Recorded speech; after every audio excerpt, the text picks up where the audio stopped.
ce message, c'est à peu près 20% de ce qu'il est. Si je mets le message par écrit, c'est 20% à peu près. Vous avez 20% de la réalité du message.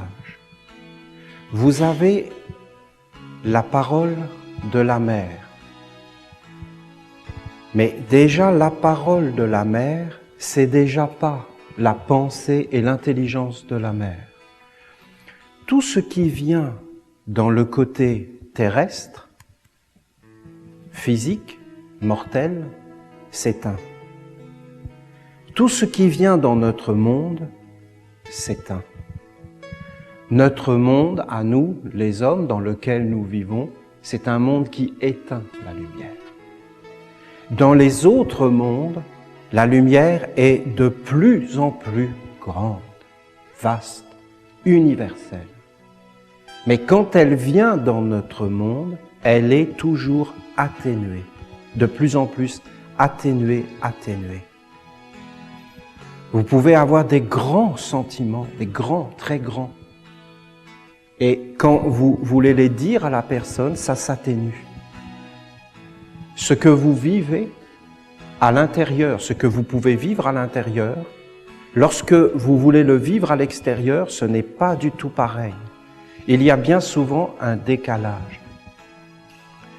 Il y a la parole qui va être prononcée par celui qui comprend. Et il y a la parole qui va être entendue par celui qui ne comprend pas forcément. Il y a de nouveau une perte. C'est important que vous compreniez ces choses. Lorsqu'on a une telle parole, ce n'est pas parce qu'on a cette parole. Cette parole, en réalité, il faut remonter le chemin vers elle. Le maître l'a dit. Il a dit, la lettre tue. C'est terrible, non? Elle tue. La lettre tue. Le corps tue. L'esprit vivifie. Ce n'est pas de vouloir vivre avec le corps, c'est de vouloir remonter vers l'intelligence qui a prononcé ces paroles. C'est ça le chemin, pour être dans une communion avec elle. C'est un vrai chemin, c'est une discipline, c'est un art. C'est un art de vivre avec la lumière et de porter la lumière dans la vie. Car c'est nous les intermédiaires entre les paroles divines et la divinité elle-même. Nous pouvons éteindre la parole. À partir de ce moment-là, la parole est transformée. Mais si nous emmenons la parole vers la lumière et que nous la gardons pure, alors elle est comme une résonance. La parole du Maître, ceux qui m'aiment garderont mes paroles. Mon Père et moi, nous viendrons faire notre demeure en eux. Nous viendrons habiter en eux parce qu'ils ont gardé nos paroles, mais pas les paroles dans un musée, pas la parole qui tue, pas la lettre qui tue, l'esprit de la parole. Alors pour aller vers l'esprit de la parole, il y a réellement tout un chemin à faire. Je vais vous dire clairement, pour moi, cette parole que je vous ai lue hier, elle est divine. C'est-à-dire que elle vient d'un monde divin. Elle vient réellement d'un monde divin.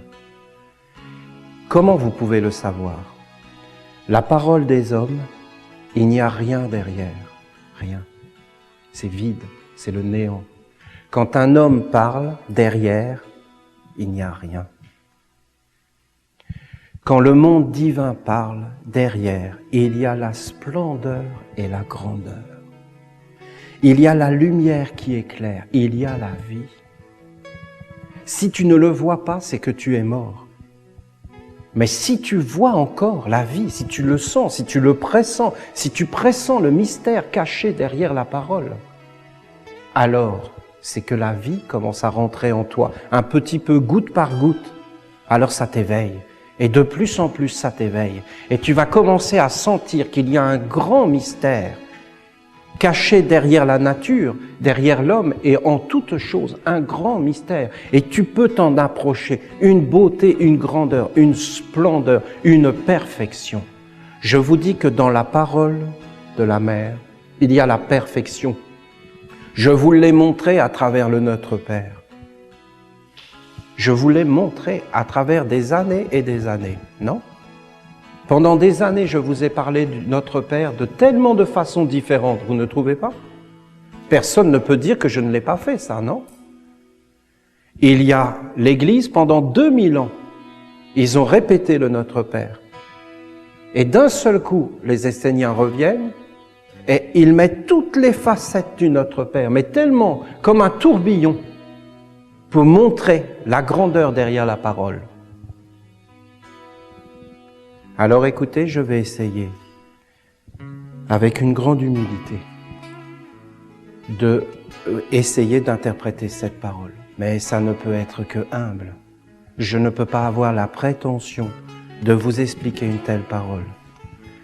D'ailleurs, ça n'a de l'intérêt que si nous pensons au bien commun, à l'humanité tout entière. Moi, vous savez, quand je parle avec la Mère, je vois une telle splendeur, une telle grandeur, une telle beauté, une merveille, il n'y a aucun mot. Et je me dis bien souvent, mais pourquoi c'est moi qui ai ces savoirs? Je suis tellement insignifiant et rien du tout. Ce savoir devrait être pour le monde entier. Non, vous ne trouvez pas? On devrait vivre avec cela. Mais les hommes, ils veulent toujours exister.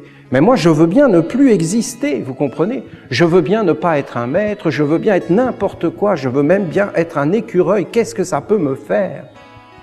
Mais je voudrais qu'on vive dans cette beauté et cette splendeur, non? Et il y a toujours toutes ces pensées sombres de toujours chercher les détails insignifiants dont on se moque.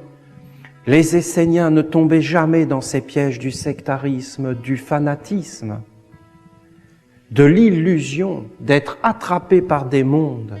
S'il vous plaît, ne tombez pas là-dedans, ne vous faites pas attraper par celui qui toujours dénigre, salit, qui toujours transforme et amène tout vers le néant.